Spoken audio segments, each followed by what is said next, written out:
I've known it happening to college and professional sports, both. And there were reasons for it, and those reasons probably were about three things. One, they wanted money. They felt like they didn't have any money, and they wanted some big money in their pocket while they were going to school and when they were playing professional ball. They wanted to be the top wage earners.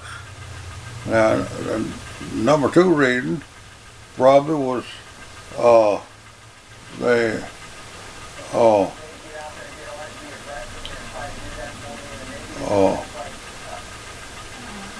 were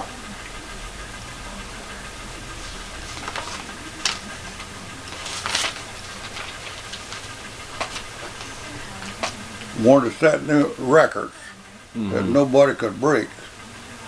They wanted to take steroids and make them real strong, say, so that they could set records, like hitting home runs and like running for touchdowns and things like that. Records that nobody else could reach, see.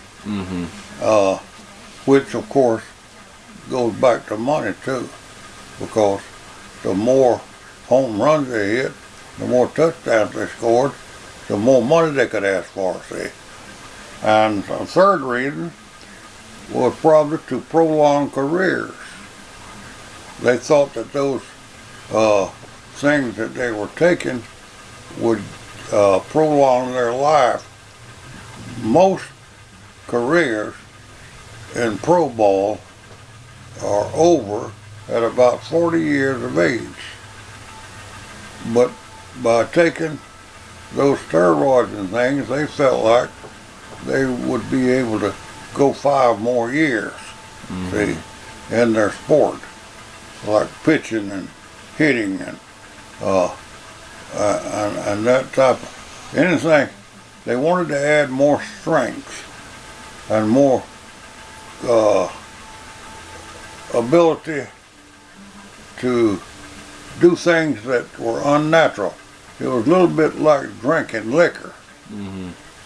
It affects the brain to the point that you do things that you wouldn't do otherwise or couldn't do otherwise. So they take these steroids and things so that they can do things that they couldn't do otherwise. Not normal things. Things that would be very unnormal or irregular might be a better word for it. And it affected.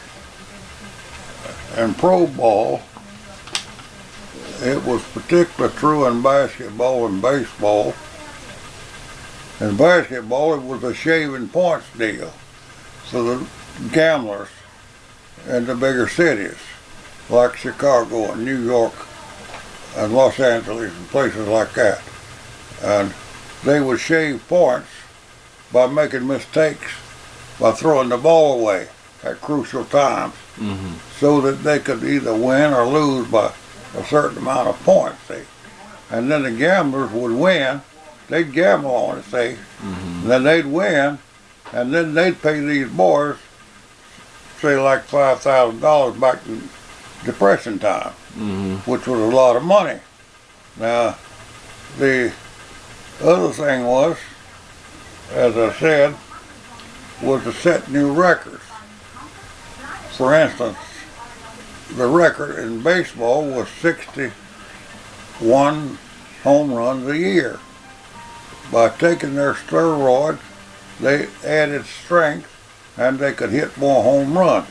In fact, a couple of first basemen in professional baseball got into a scramble to see who could lead the world in home runs.